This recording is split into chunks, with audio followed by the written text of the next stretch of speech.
皆さんこんにちは。ヤブデッサン講座の藪下です。初級編第15回目の課題は人参とじゃがいもです。形、比例、材質感、固有色、立体感、空間、構図などに注意してデッサンを進めます。人参とじゃがいもは自然形態ですが、形と陰影による明暗は人参は円柱と半球の組み合わせ、じゃがいもは変形した球体と考えるととても描きやすくなります。どちらもゴロンとした存在感のある野菜ですから、大まかな明暗描写はこの基本形態を念頭に置いてデッサンします。また、人参とじゃがいもをそれらしく描くためには、小さな形の変化や表面の色合いの描写が欠かせません。モチーフを大きく捉えることで立体感や空間を表現し、細部を表現することで材質感やそれらしさを表現します。人参とじゃがいもはこれですが、書き出す前に人参とじゃがいもを手に取り、いろいろな角度から形や縦横、高さの長さの比率、重さ、色合いや手触りなどを十分に確かめてください。また手のひらにモチーフを握り込んで、手のひらの触覚でモチーフの全体像を同時に感じ取ってみてください。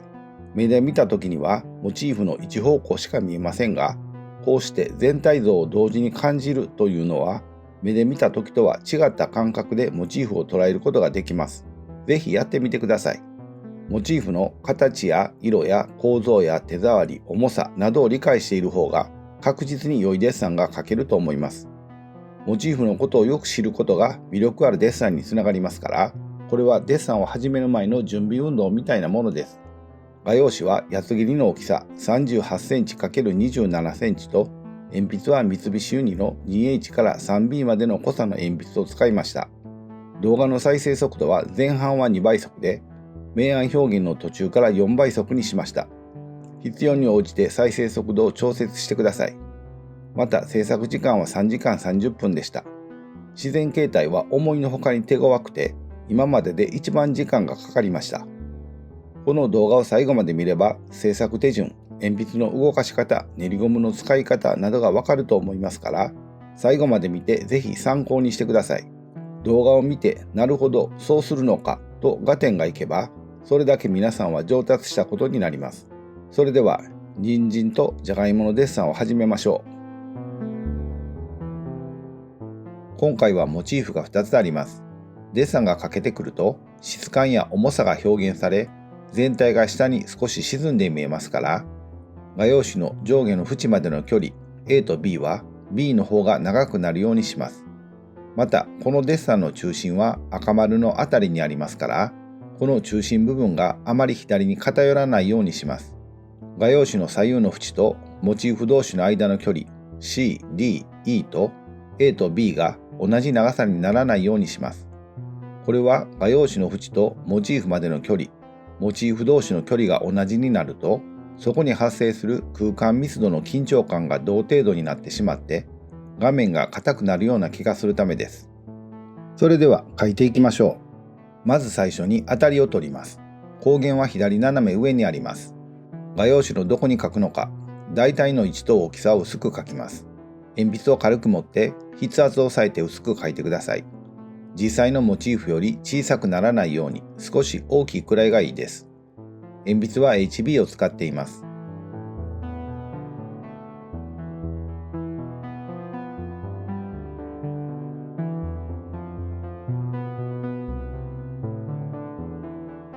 間違った線も消さずに上からどんどん描いていきます。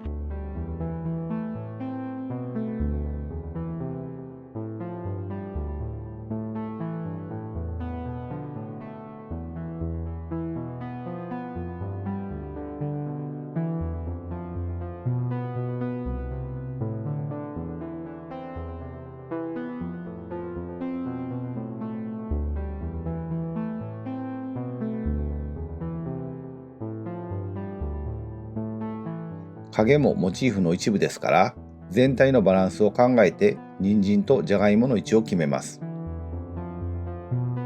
それでは形を描いていきましょう。最初にモチーフの左右の端を決めます。ここからここまでにデッサンをしましょうという長さです。次にこの長さに対する人参の長さを決めます。測り棒を使って A と B の割合を確認しておきます。人参から描いていきます。よく曲がっている部分に着目して直線っぽい曲線を使って描いていきます。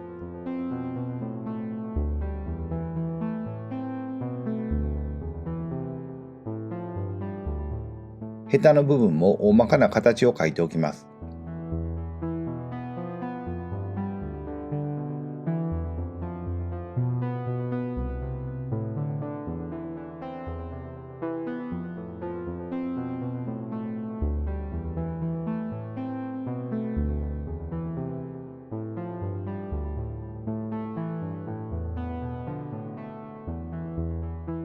人参には小さな輪っか状の形があり、輪郭線の形にも影響を与えますから、目立つものはこの段階で目印的に描いておきます。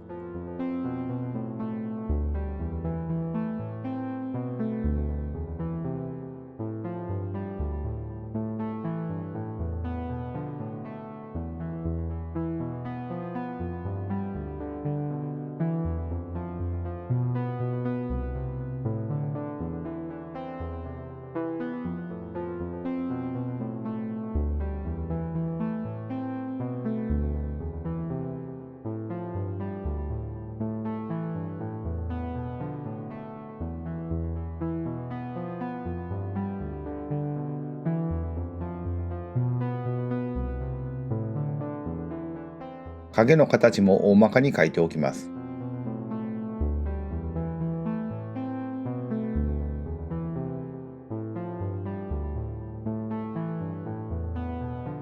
じゃがいもの形を描きます。まずじゃがいもの下の端を通るように測り棒を水平にして、水平の測り棒が人参のどこを通るのかを確認して、人参との高さの位置関係を決めます。この他にもこの図にあるように赤線の位置に測り棒を水平垂直に置き、人参とじゃがいもの位置関係を確認したりもします。次にじゃがいもの高さと横幅の割合を検討して大きさを決めます。これらの測り棒の使い方については、ヤブデッサン講座準備編5の測り棒の使い方の動画を参照してください。じゃがいももよく曲がっている部分に着目して直線っぽい曲線を使って描いていきます。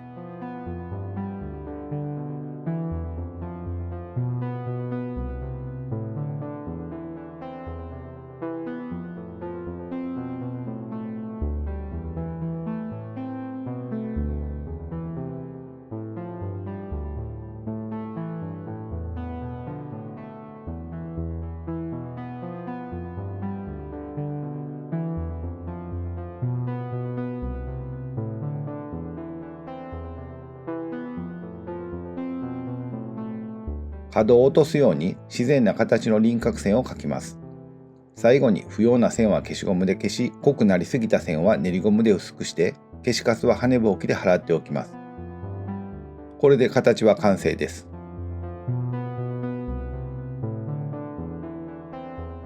明暗を書いていきます。鉛筆は 2H から 3B までの濃さを使いました。書き出しは B の鉛筆を使っています。薄い鉛筆から使って徐々に濃さを上げていきます。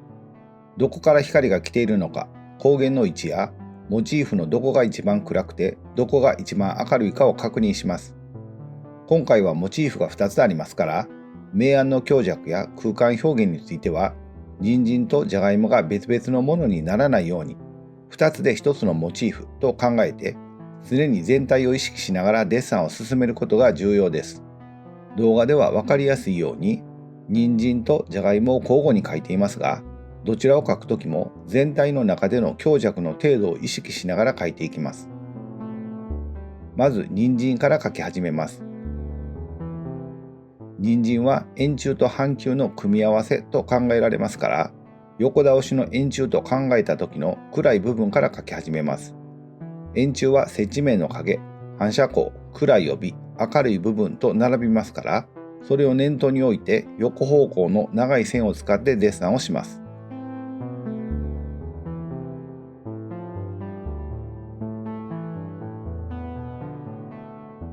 形に沿った線を使って半球状の部分も描いていきます。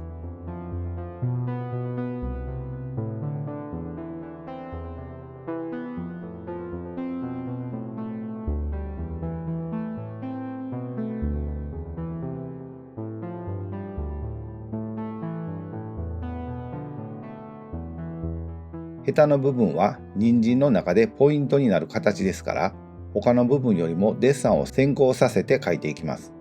また、この部分にとても暗い陰影があります。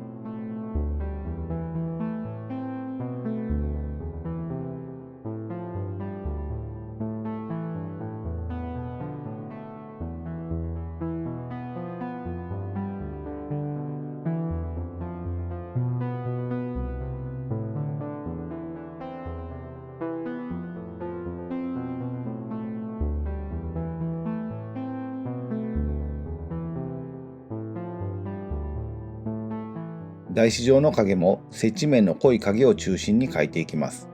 この段階から手前の影は濃く、奥に行くにつれて少し薄く描いておきます。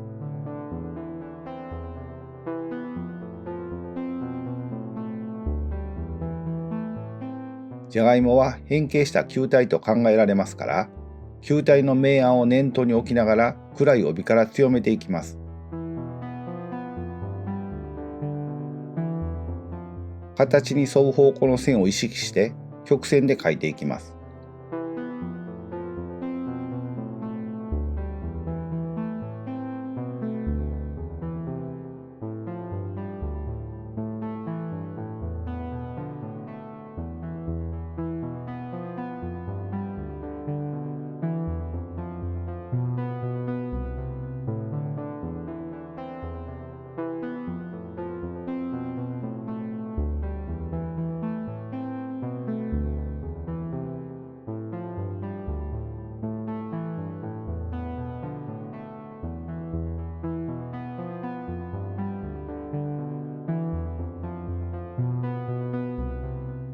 ヘタや芽の部分のくぼみはじゃがいもの形の特徴ですから、早い段階から目印的に描いておきます。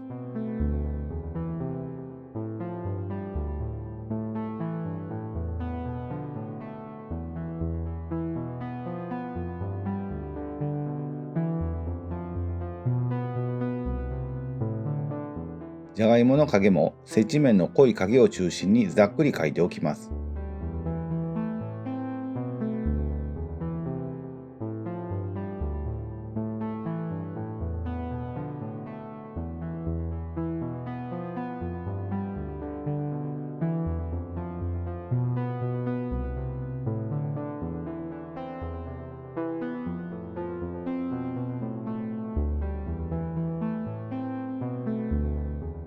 人参のヘタの部分には細かい形がたくさんあって描ききれるもんではありませんが、よく目立つ形の陰影を強調的に強めておきます。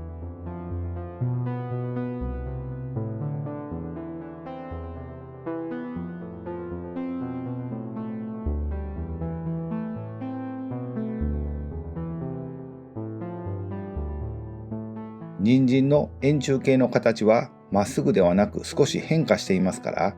暗い帯もその変化に合わせて短い線の束で描いていきます。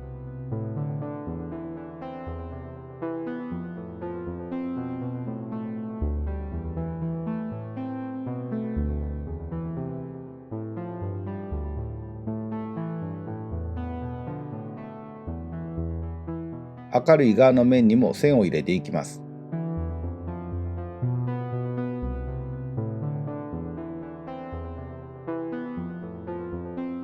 形の小さな変化による少し目立つ色味も描いていきます。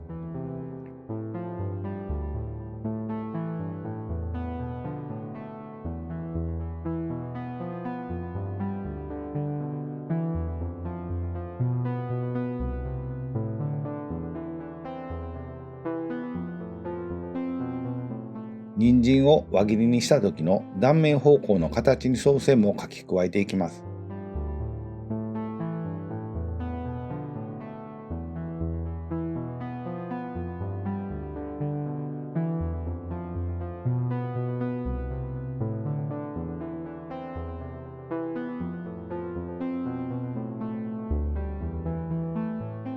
輪切りにした時の線を使って暗い帯の明暗の変化を描いていきますが、この帯で一番暗いのはこの丸印のあたりですから、遠ざかるにつれて暗い帯の色味も少し弱くなります。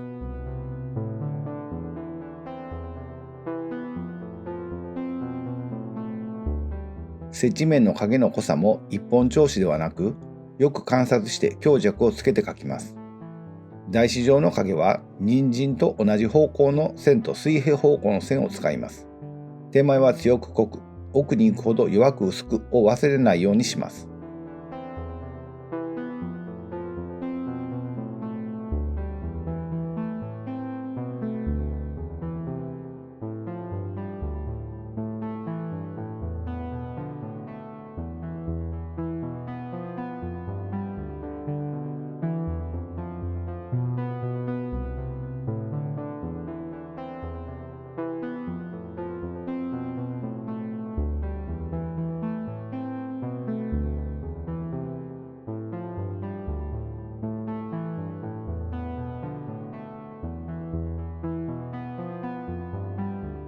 じゃがいもも形に沿う曲線を使って暗い帯を中心に描いていきます。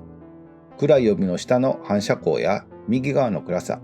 ヘタを取り囲む影の暗さを見落とさないようにして大まかな明暗を描いていきます。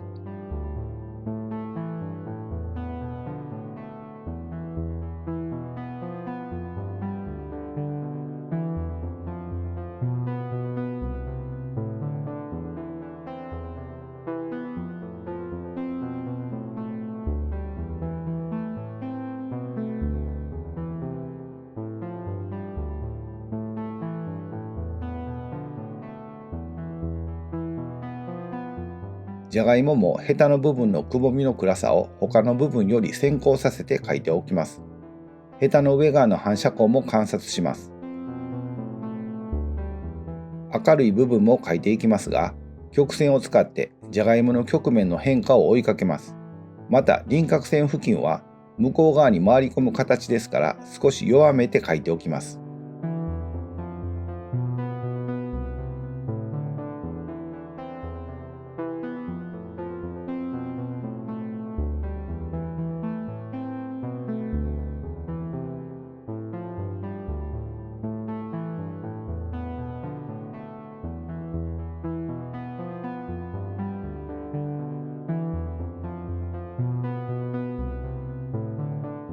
じゃがいもの影は水平方向の線を多用して描きますが、人参同様手前は強く濃く、奥に行くほど弱く薄く描きます。人参と明暗の強弱の関係が一体化するように心がけます。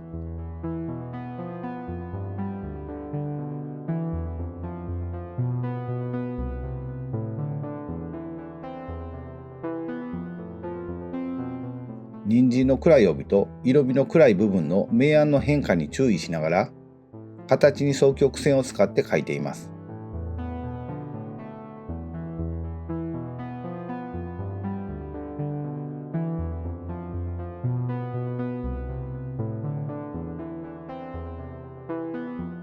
明るい部分も同様に色味の変化に注意しながら描いていきます。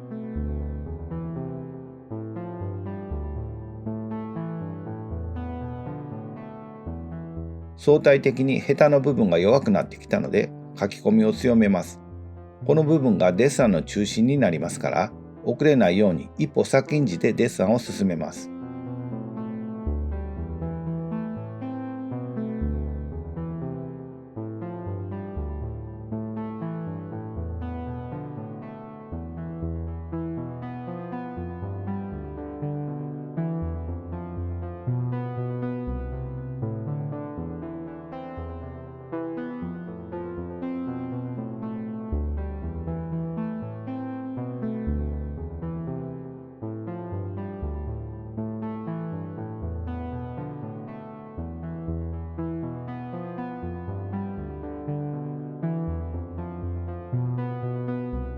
球体に準じる明暗を意識して、ゴロンとした立体感と存在感が強まるようにデッサンを進めます。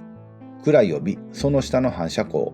ヘタの部分の暗さ、明るい部分の明暗、目の部分の形などを描いていきます。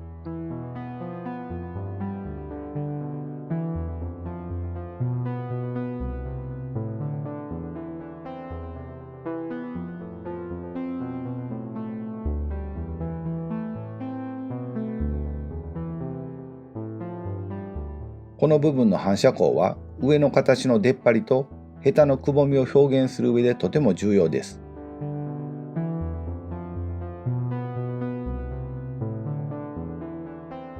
輪郭線は向こうに回り込む形ですから、強くなりすぎないように注意します。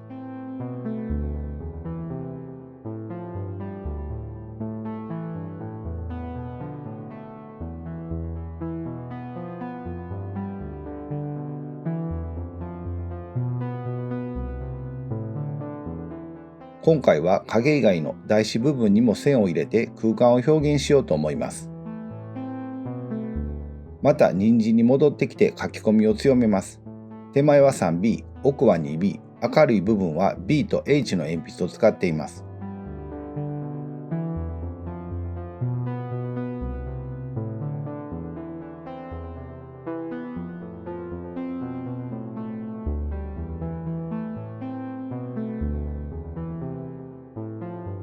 下側の反射光の部分も色味や明暗のつながりを意識して描いていきます。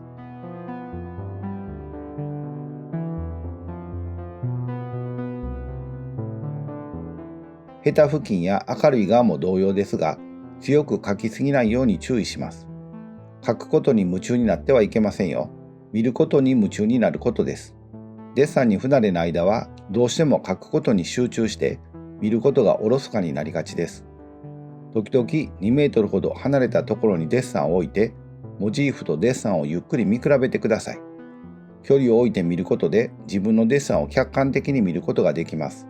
そして書くべきところをしっかり確認してからデッサンを再開します。見る、確認する、書くのサイクルを常に繰り返します。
また、じゃがいもに戻ってきて書き込みを続けます。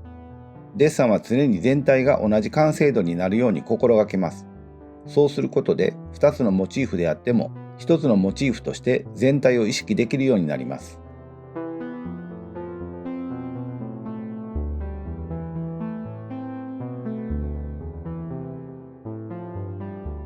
目の部分もポイントになる形ですから、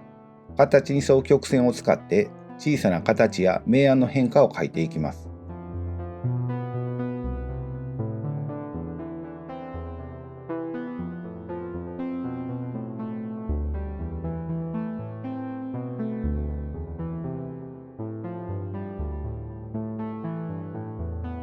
じゃがいもの斑点模様も薄く描いておきます。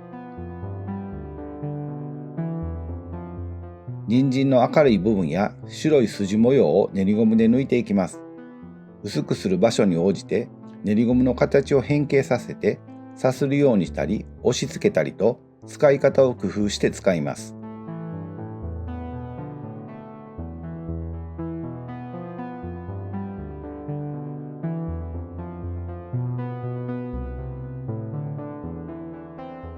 練りゴムで白く抜いた部分の形や調子を整えながら書き込みを続けます。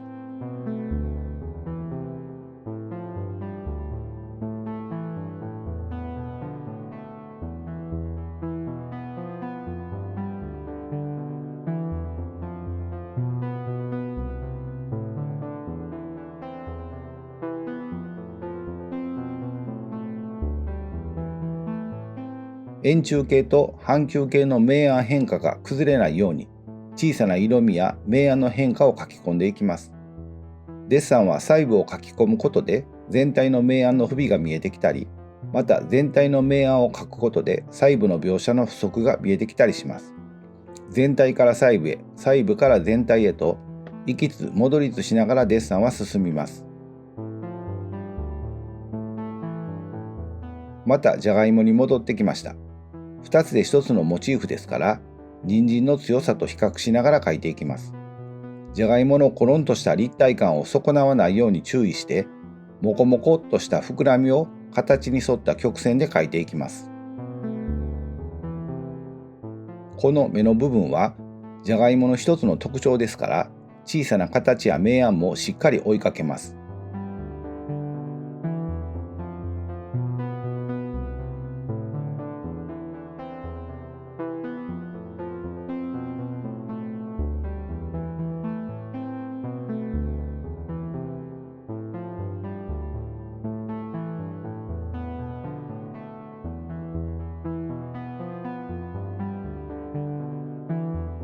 ヘタの形の落ち込みも同様に、小さな形や明暗を見逃さないようにします。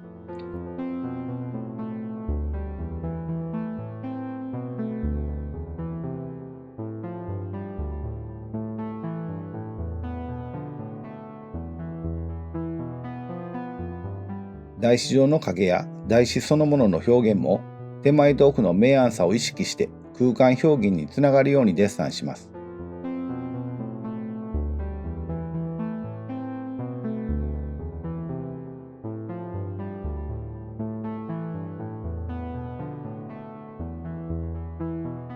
ヘタの部分は細かな形があって描ききれるものではありませんが、それらしく描けていれば OK です。一番前にあり目立つ部分ですから、明暗のコントラストを少し強めに、形の見えているところは形を描いていきます。こんな小さな部分ですが、手前と奥の強弱を意識的につけることを忘れないでください。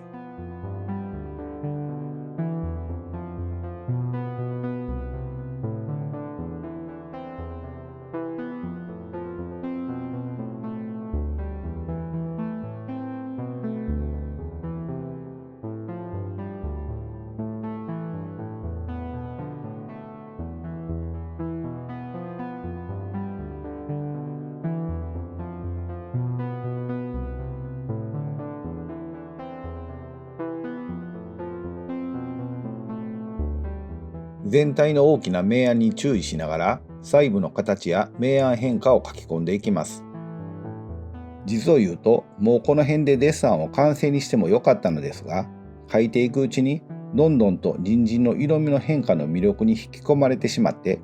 終わるに終われないという状態でデッサンを続けています。人参にもっと書くことを要求されているような感じです。たかが人参、されど人参です。自然形態の魅力はこういうところにあるんでしょうね。こちらの理解や想像を超えて、はるかに豊かな魅力的な存在を感じさせてくれます。この感覚もデッサンをする時の楽しみの一つやと思います。言葉を変えれば、人参を通して何かにつながるというような感覚です。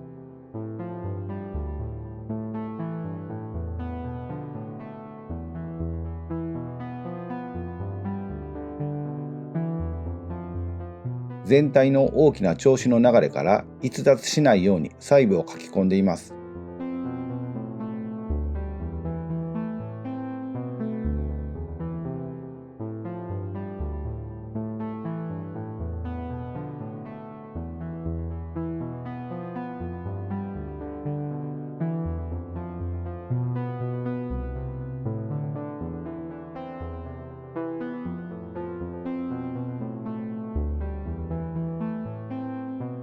またじゃがいもに戻ってきて書き込みを続けます。じゃがいもはヘタのくぼみによる明暗変化を見落とさないようにしっかり描くことでよりじゃがいもらしさを表現できます。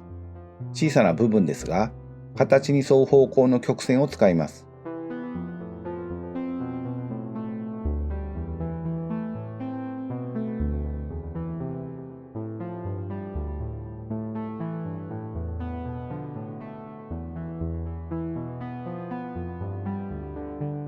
だいぶ完成に近づいてきましたから、人参との強弱を意識して全体や細部の形、明暗に注意して描いていきます。特に輪郭線付近が強くならないように H 系の鉛筆で描いて発色を抑えて向こうに回り込むように描きます。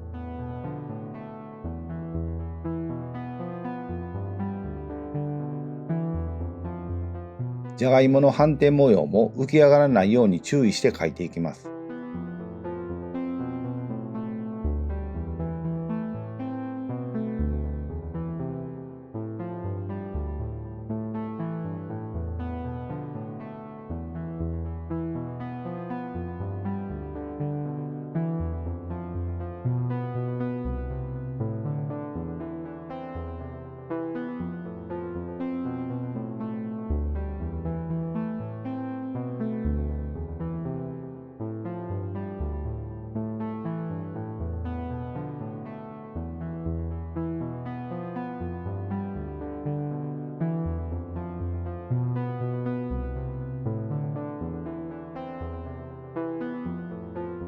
全体の調子を見ながら不足な部分を書き加えて完成に向かいます。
そろそろこの辺りで完成にしておきます。